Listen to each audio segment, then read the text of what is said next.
post-game analysis, Game 1, ALDS, Yankees beat the Guardians. And you know what? Johnny was right, as he usually is. I said Cole would shove. I said 7 innings. He threw 6 and a third.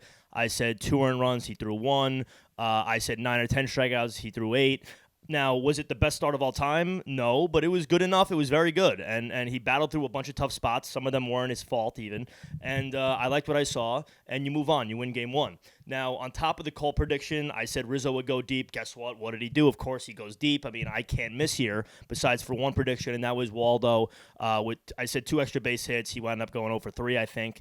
But I think he looked pretty good. I think that foul shot to left field was about 10 feet away from being a home run, and he looked great in the field as usual. Great play against the wall, a bunch of other stuff. But let's break down each performance by each player by the lineup, right? So first you have Judge, who was very quiet for the most part. I'm not worried. I mean, yeah, he did chase on those outside breaking balls, which he didn't do all year, and which allowed him to hit 311. But I'm not worried at all. If you can win handily and not have 3 of your first 4 hitters do anything, that's a big deal, right? So not worried about Judge. 2, you have Rizzo, who is just the picture perfect leader of a team like this. I mean, he's a big-headed paisan. He loves the whole idea of being in New York. Lefty in Yankee Stadium, amazing fielder. When you have a shaky shortstop like IKF is at times, it's a huge pick-me-up. And he's a leader. He's a winner. He's just incredible, right? So he starts us off. The first 2 at-bats, I thought he looked a little bit overmatched with the fastball. I'm not exactly sure why he kept chasing the up-and-in fastball, but then got a hold of one. And I know it wasn't the true difference in the game, but yeah, it was. It gave us some breathing room. So amazing job by Rizzo. Then you have Glaber, who this game was such a weird game. Like, It went so fast, but yet so slow. I don't even really like Glaber was wallpaper to me. I mean, that first at bat, he drove a nice shot to the track. But I mean, I don't really even remember him being part of this game really, which is pretty crazy. So it is what it is. If he could hit, where we'll be in better shape. But I don't. There's nothing to really speak on in that regard. Stanton, although he did not get a base hit, I think he looked good. I think he looked locked in. He fouled a couple pitches back that he could have driven out, but I think he looked good. And then you kind of start getting to the reasons why the Yankees won. And first, not really, but Oswaldo Cabrera in the field did a great job. And I think that although, I mean, listen, you don't know. He's a 23-year-old kid. He's his first playoff appearance ever, his first anything of this magnitude ever. And I don't think he looked overmatched. I know he struck out a couple times, but I don't think he looked outmatched at all. And then Donaldson had a great game. That, first of all, in the field, he's incredible. I mean, really, I said that on the preview, is that I clearly was disappointed by his offense this year, but what a glove in the field this year. And at times I didn't love his attitude and all the kind of circus that he brought to the team a little bit. It wasn't too much of a distraction, but I can't blame him for what happened in right field. I can't do it. I mean, not only did the ball look like it really went over the fence, but, I mean, you have your first base coach high-fiving you as if it's gone. The stadium starts to play the music.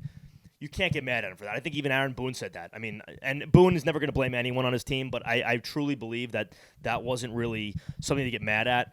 But yeah, incredible play by him to just keep this team together in the field. I liked what I saw.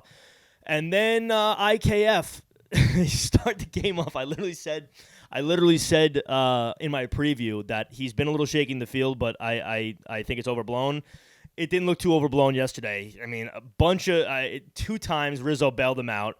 I understand that Rosario is a speed guy, and it was a tough play. It was to his glove side, but I mean, bro, at least glove the ball. If he beats the throw out, he does it, whatever. But like, I get he was rushing his mind. He wanted to transfer.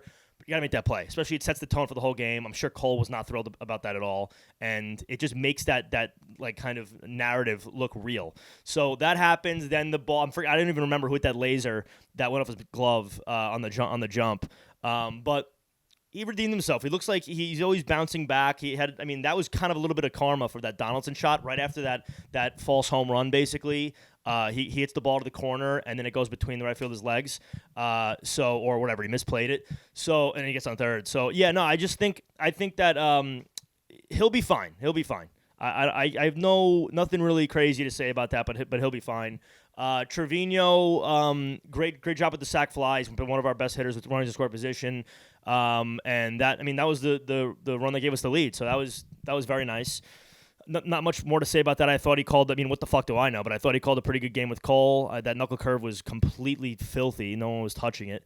And so that's 1-8. And then you have my man Harrison Bader, who, what do you know, the fucking Bronxville kid, home run right when you need it, right? Got the kind of blood flowing. I don't think there was a hit to that point, right? It was the first hit of the game, ties the game up, a fucking laser to left field. It reminded me when they first traded for him. I knew who Harrison Bader was, but I didn't watch him too much. It's NL Central type stuff. His hoop mixtape or whatever you want to call it, his highlight tape for the last couple of years, I could not believe. I was watching it on repeat. I was showing all my friends. But forget about the fielding. The fielding is to be understood, and also he did basically save a couple runs, and Cole's outing, he could go longer. I mean, that was so undersaid and such a big deal, but that home run was a fucking laser beam. I think it was 109 miles an hour off the bat, and he's just got that swagger to him after the fucking game. The dude is so well-spoken. I could see him being like an analyst after. I mean, he's wearing a fucking rose gold AP. He's a guy's a fucking stud. Speaks so well, highly of the team. So, yeah, no, I thought 1-9 was great. And then we can kind of get to the pitching besides Cole. The Boone's. Actually, before we even do that, let me just say this. I didn't have a problem with Bob Costas at all. I mean, he's a little boring, but it is what it is. Big baseball historian. He gets it. He likes the Yankees. When in the fucking world are they not going to put Ron Darling on a Yankees game? It is so annoying to hear this guy, how bitter he is, and how just clearly he's rooting for any team that plays the Yankees, like most Mets fans. It's just a disgrace. I mean, I can't even recall because there were so many moments in that game. I tweeted about it. There was so many moments in that game that just either he was off base or he was even saying that Gonzalez's play in right field when the ball went by him, IKF single. It was a tough play at first. He's given everyone the benefit of the doubt. That's another thing. The ump was horrible. The blue behind home plate was horrible. I mean, he was kind of going both ways at the end, but at the beginning of the game, the Yankees were getting no calls. Such a wide strike zone. I mean, it was miserable. That first strikeout from Judge was not a strike. I don't know what he was thinking. So you pair that and then Darling's little comments here and there about how, oh, it could have been a ball. I mean, it's like, bro, and vice versa. When Cole would throw a borderline pitch, he'd say, oh, yeah, that could have been a strike. Bro, it's a fucking strike. I mean, I don't know what we're watching here. So Ron Darling is going to be a brutal kind of peg in my side the whole rest of the series, but there's nothing better than when you win on a broadcast that hates you. So I have no issues with that other than just how annoying it's going to be. I wish I could sync the game up so I could listen to Sterling but the TV. And so, yeah, so let's go to the pitching. Pitching wise, I guess the bullpen wise, yeah, I thought Loaiza looked good. Clearly, I hope he just remains kind of calm and can be who he was last year because I mean we're gonna need it. Wandy looked electric, and that's where my issue lies. And granted, nothing happened, so you can't get too mad, but. If you're Aaron Boone, bro, just get the win. Let's not be crazy cute here. Wandy was cruising. I think he had 8 pitches. He got 3 outs, 2 in the 7th, 2 in the 8th. Yeah, 2 in the 8th, and then you got the first out of the 9th. What are you even toying with Clay Holmes? We know what his MO is. What does he do? He comes in, he hits the batter on the first pitch. I mean, he scares the shit out of me, and he settled in. Okay, great, but I mean, I don't think that's going to be a common theme. So I think Boone got so ballsy, got a little too cute. He did the Dave Roberts impression.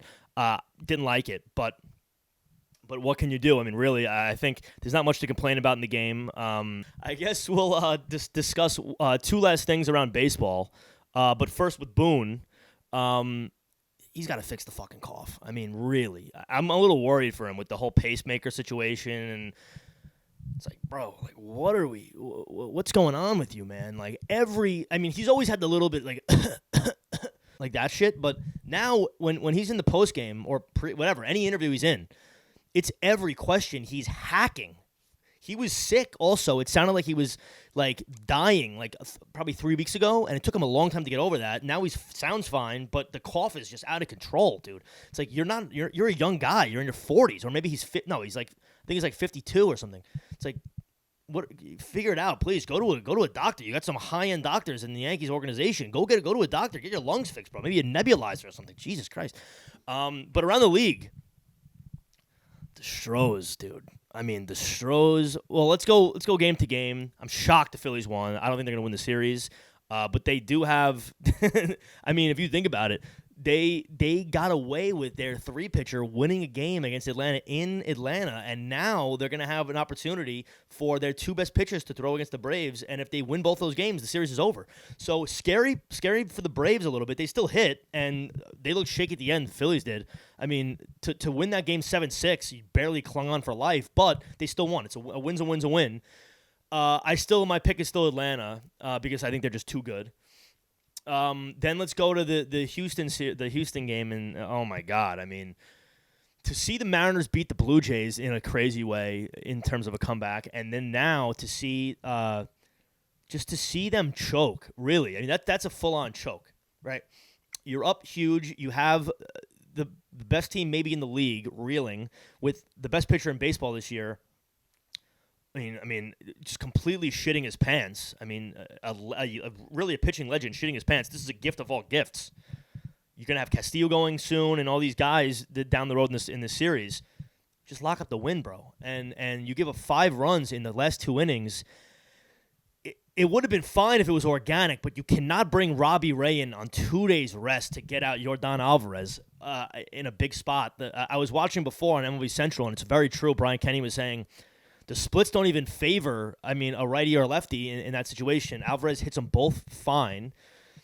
I mean, Sewald was pitching fine also. Granted, he gave up a pretty hard hit base hit up the middle the at-bat before, but he was getting outs, and that's your closer. Robbie Ray is a starter. His last relief appearance was, I think, 2014. He's a starting pitcher on 2 days rest, and he's a mental midget. We know it. We know he is. The guy's shit. I don't give a fuck how hard he pitches or how good his ERA was last year. It was a flash in a pan.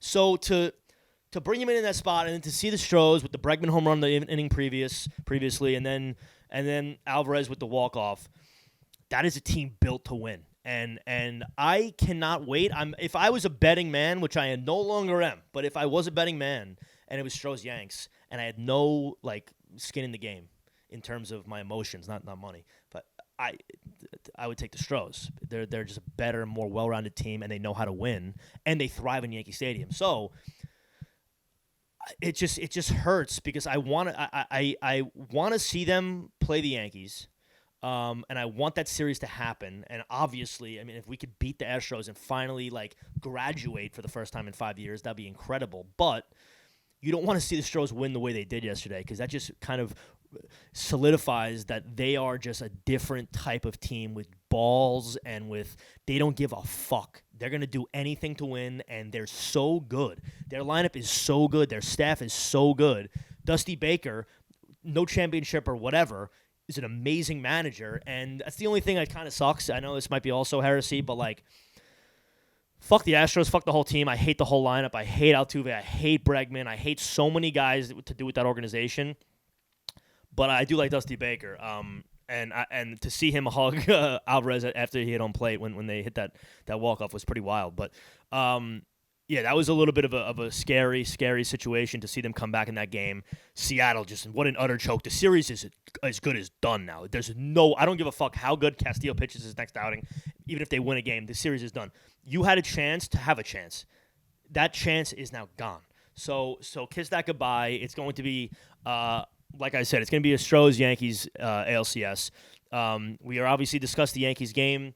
And then lastly, Padres-Dodgers. I think the Dodgers are such pretenders. They are such, they just... A guy like Clayton Kershaw is the epitome of that team. Amazing regular season talent, one of the best ever. They are such losers in the playoffs. I don't want to hear it that they won in 2020. It was a fake year. They have so many, like I said, to use the term, mental midgets on that team. And they have no bullpen. They have a similar situation to the Yankees where they don't have a closer.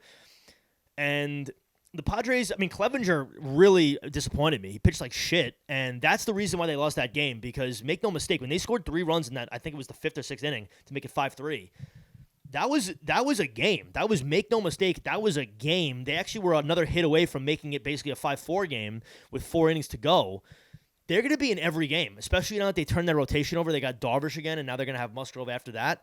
And who's the third? I'm forgetting. I can't think of the third who lost to DeGrom. I'm blanking on who pitched. But either way, that's still a series. I think that obviously I would really hope the Padres would steal one on the road next game tonight.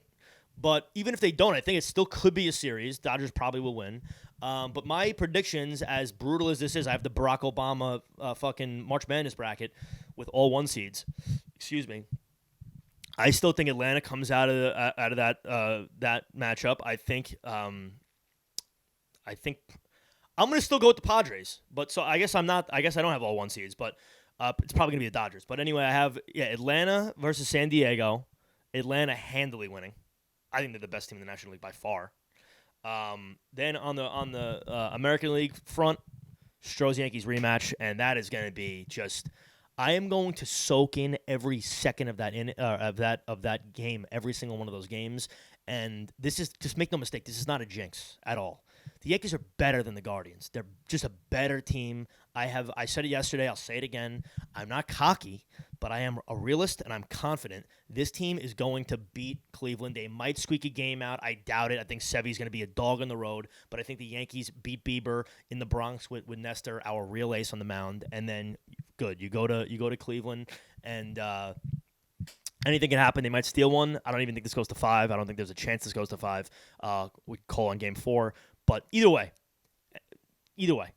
Yankee Stros, and that's going to be a whole nother – it's going to be incredible. So I'll have a pregame tomorrow with the lineup. It's probably going to be very similar if I had to guess. And also with the game's not even probably going to happen, to be honest with you. It's probably going to be a Friday, Saturday, Sunday situation. But either way, I'll have a pregame for that. We'll see as it gets closer if it's going to be tomorrow, if it's going to get pushed to Friday. And let's see if I got any other notes. I think I should be all smooth sailing here. So Johnny Kitt signing off, and as always,